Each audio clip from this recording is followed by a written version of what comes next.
Good human being ने तो हमारा बेड़ा गर्क कर दिया ना। ये वेस्टर्नाइजेशन की फॉलोइंग शिप के चक्कर में जो गुड ह्यूमन बीइंग है ना, नहीं जी हम इंटरफेयर नहीं करना, किसी के मामला में दखल नहीं देना, किसी का बेड़ा गर्क हो जाए, किसी के ऊपर जुल्म हो रहा हो, किसी का हक छीन रहा हो, नहीं नहीं जी हमने कुछ नहीं कहना क्योंकि हम एक महजब इंसान है। किस किस्म के महजब इंसान हो भी आप लोग? बिस्मिल्लाहिर्रहमानिर्रहीम।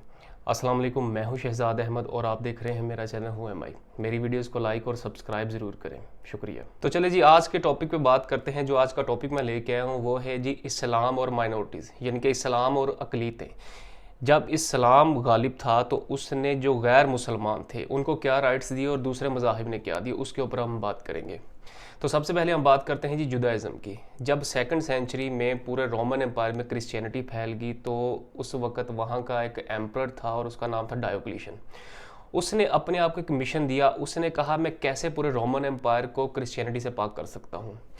वो जैसे ही हुक्मरान बना उसने जितने भी चर्चेस थे उसने सब को तबाह कर दिया और जितनी भी सीक्रेट बुक्स थी इनकी क्रिश्चियनिटी की उनको सबको उसने जला दिया और सारे के सारे क्रिश्चियनों की उसने गर्दनें उड़ा दी, सिर्फ और सिर्फ एक मजहब के बिलीव के ऊपर।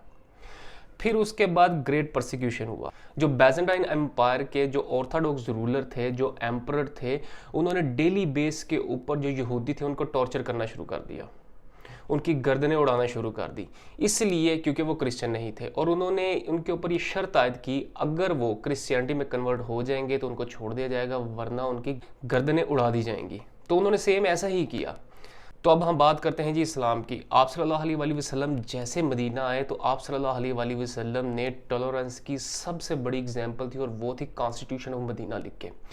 कॉन्स्टिट्यूशन ऑफ मदीना लिख के आप सल्लल्लाहु अलैहि वसल्लम ने कहा जितने भी कबीले हैं वो मजहबी तौर पे आज़ाद हैं, कोई किसी में कोई इंटरफेयर नहीं कर सकता, उनको अपने अपने मजहब में हर तरह की परफॉर्म इबादत सब कुछ करने की आज़ादी है, कोई इंटरफेयर नहीं करेगा। ये सबसे बड़ी एग्जाम्पल दी आप सल्लल्लाहु अलैहि वसल्लम ने। आप सल्लल्लाहु अलैहि वसल्लम ने सहाबा कराम को वार्न किया, उनको कहा अगर किसी ने बेवजह किसी यहूदी को या किसी क्रिश्चियन को तंग किया या उसको अजियत दी तो वो क़यामत वाले दिन मुझे अपने मुखालिफ पाएगा। और उसकी सबसे बड़ी एग्जाम्पल हज़रत उमर फ़ारूक रज़ी अल्लाह ताला अन्हो ने दी। जब उनका दौरे खिलाफत था तो उनके दौरे खिलाफत में उन्होंने हुक्म दिया कि दमिश्क में मस्जिद को शहीद किया जाए, क्योंकि वो जो मस्जिद थी वो एक यहूदी के घर को ख़त्म करके उसके ऊपर बाय फोर्सली तामीर की गई थी। और जब बनु उमय्या के दौर में मुसलमानों ने स्पेन को फतह किया तो जो अब्दुल रहमान था उस वक़्त का खलीफा, उसका जो वज़ीर था वो एक यहूदी था जिसका नाम हज़दाई बिन शप्रूत था। बनु उमय्या के दौरे खिलाफत में स्पेन के अंदर मुसलमान, यहूदी और क्रिश्चियन इन तीनों ने मिल के एक इकॉनमी के अंदर एक शेयर डाला, क्योंकि जो नॉन मुस्लिम थे इन नॉन मुस्लिम को प्रोटेक्टेड पीपल का दर्जा दिया गया था कि इनके ऊपर एक उन्होंने जजिया यानी कि एक टैक्स इनके ऊपर आयद किया था कि वो एक टैक्स के ज़रिए कैसे इकॉनमी में कंट्रीब्यूट कर सकते हैं। और फिर फ़तह मक्का के मौके के ऊपर जब सहाबा कराम ने बड़े ही खुशी और बड़े ही पुरजोश तरीके से उन्होंने कहा कि आज तो गर्दनें उतारने का दिन है, आज तो काफरों से बदला लेने का दिन है, आज तो खून रेजी का दिन है क्योंकि इन्होंने हमारे ऊपर बड़े जुल्म किए, आज हम इनको नहीं छोड़ेंगे। तो आप सल्लल्लाहु अलैहि वसल्लम ने सहाबा को डांटा। आप सल्लल्लाहु अलैहि वसल्लम ने सहाबा से कहा आज बदला लेने का दिन नहीं, आज माफ़ करने का दिन है, क्योंकि आप सल्लल्लाहु अलैहि वसल्लम को पता था कि वो दुनिया में किस मकसद के लिए आए हैं। आप सल्लल्लाहु अलैहि वसल्लम को अल्लाह ताला ने पूरी इंसानियत के लिए रहमतुल आलमीन बनाकर भेजा था, कोई बदला लेने कुछ करने के लिए नहीं भेजा था। तो वो सारी इंसानियत के लिए, इवन के जानवरों तक के लिए, वो सब के लिए रहमत बन के इस दुनिया में आए थे। और उन्होंने ये चीज़ हमें प्रैक्टिस करके दिखाई, हमें बताई। और जो आज के मुसलमान हैं, आज के मुसलमान हम क्या कर रहे हैं? आज के मुसलमान हम बड़े फ़ख्र के साथ एक वेस्टर्नाइजेशन को फॉलो करने के चक्कर में लगे हुए हैं, क्योंकि वेस्टर्नाइजेशन दुनिया की बेस्ट सिविलाइजेशन इस वक्त बनी हुई है। क्यों? दुनिया को डोमिनेट करने वाले तो हम हैं, हुक्म इलाही तो हमारे पास है, नबियों ने तो हमें परफॉर्म करके दिखाया है, सही मैसेज तो अल्लाह का हम लेके चल रहे हैं। दुनिया को अदल व इंसाफ किसने सिखाया? हमने।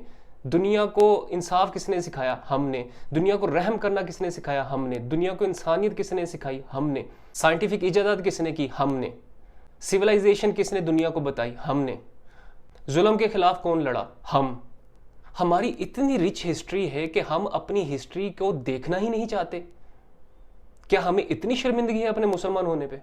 ہمیں کیوں ضرورت ہے ہم ویسٹرنائزیشن کے پیچھے بھاگتے ہیں؟ اور وہ لوگ جو پتھروں کی زندگی جیتے تھے آج وہ ہمارے لیے ایک ایگزامپل بن کے بیٹھے ہوئے ہیں۔ آخر کیوں؟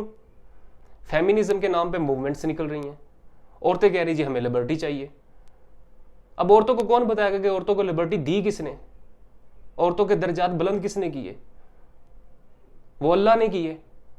ہم مسلمانوں نے اب صحابہ کی زندگی کو تو جا کے پڑھیں کبھی، انہوں نے یہ سویلائزیشن، یہ عدل و انصاف، یہ معاشرہ جو آپ صلی اللہ علیہ وسلم نے پریکٹس کر کے دکھایا، اس کو قائم رکھنے کے لیے انہوں نے اپنی گردنیں تک اڑا دیں۔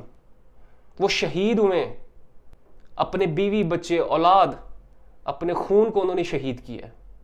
اور آج ہم بڑے ہی مہذب قسم کے مسلمان بن کے بیٹھے ہوئے، اور گڈ ہیومن بینگ نے تو ہمارا بیڑا غرق کر دیا نا۔ یہ ویسٹرنائزیشن کی فالوئنگ شپ کے چکر میں یہ جو گڈ ہیومن بینگ ہے نا، نہیں جی ہم انٹرفیئر نہیں کرنا، کسی کے معاملات میں دخل نہیں دینا، کسی کا بیڑا غرق ہو جائے، کسی کے اوپر ظلم ہو رہا ہو، کسی کا حق چھین رہا ہو، نہیں جی ہم نے کچھ نہیں کہنا کیونکہ ہم ایک مہذب انسان ہے۔ کس قسم کے مہذب انسان ہو بھی آپ لوگ؟ اپنی ہسٹری کو دیکھنے کی کوشش کریں، آپ کون ہو؟ آج کے مسلمان، ہم تو شرم آنی چاہیے ہم اپنے آپ کو مسلمان کہتے ہیں۔ ہم بنے ہیں دنیا کو ڈومینیٹ کرنے کے لیے، ہم نے دنیا کو عدل و انصاف بتانا ہے کہ حکم الہی تو ہمارے پاس ہے، اللہ کا صحیح پیغام تو ہم لے کے چل رہے ہیں۔ ہم ہی اس سے پیچھے ہٹے ہوئے ہیں، اور ہمیں اپنے آپ کو سدھارنے کے لیے اور لوگوں کو ایگزامپل دینے کے لیے ہمیں ویسٹرن کی طرف دیکھنا پڑتا ہے۔ دیکھو جی گوروں کی طرف، کیوں؟ آپ کی ہسٹری میں کچھ نہیں ہے آپ کے پاس؟ جا کے کبھی صحابہ کی زندگی پڑھو، آپ کو پتہ چلے۔ اس لیے انہوں نے قربانیاں دی تھیں، انہوں نے اس لیے قربانیاں دی تھی تاکہ نظام الہی دنیا میں قائم رہ سکے۔ ہماری تو ریٹن فاؤنڈیشن میں لکھا ہوا ہے، ہمارے پاس تو قرآن کی صورت میں ایک ایویڈنس موجود ہے، ہمیں تو اسٹیٹ فارورڈ بتایا گیا ہے، یہ تمہارے خدا کا دین ہے، تم نے اس سے ماننا ہے یا نہیں ماننا یہ تمہاری مرضی، تمہارے لیے تمہارا دین، ہمارے لیے ہمارا دین۔ تو کس چیز کے ہم حکمران بن کے بیٹھے ہوئے ہیں؟ تو یہ ہمارے لیے لمحہ فکریہ ہے، یہ چیزیں سوچنے کے لیے بہت ضروری ہیں ہمارے لیے، کیونکہ ہم بڑی ہی تباہی کی طرف جا رہے ہیں۔ تو ہمیں مسلمان ہونے کا مطلب جاننا ہمارے لیے بہت ضروری ہے، اور ہمیں ان لوگوں کی زندگیوں کو پڑھنا بہت ضروری ہے جنہوں نے یہ نظام دینے کے لیے اپنے جانیں تک قربان کر دی۔ تو آج کا یہی لیکچر تھا، مجھے اپنی دعا میں یاد رکھیے گا۔ اللہ حافظ۔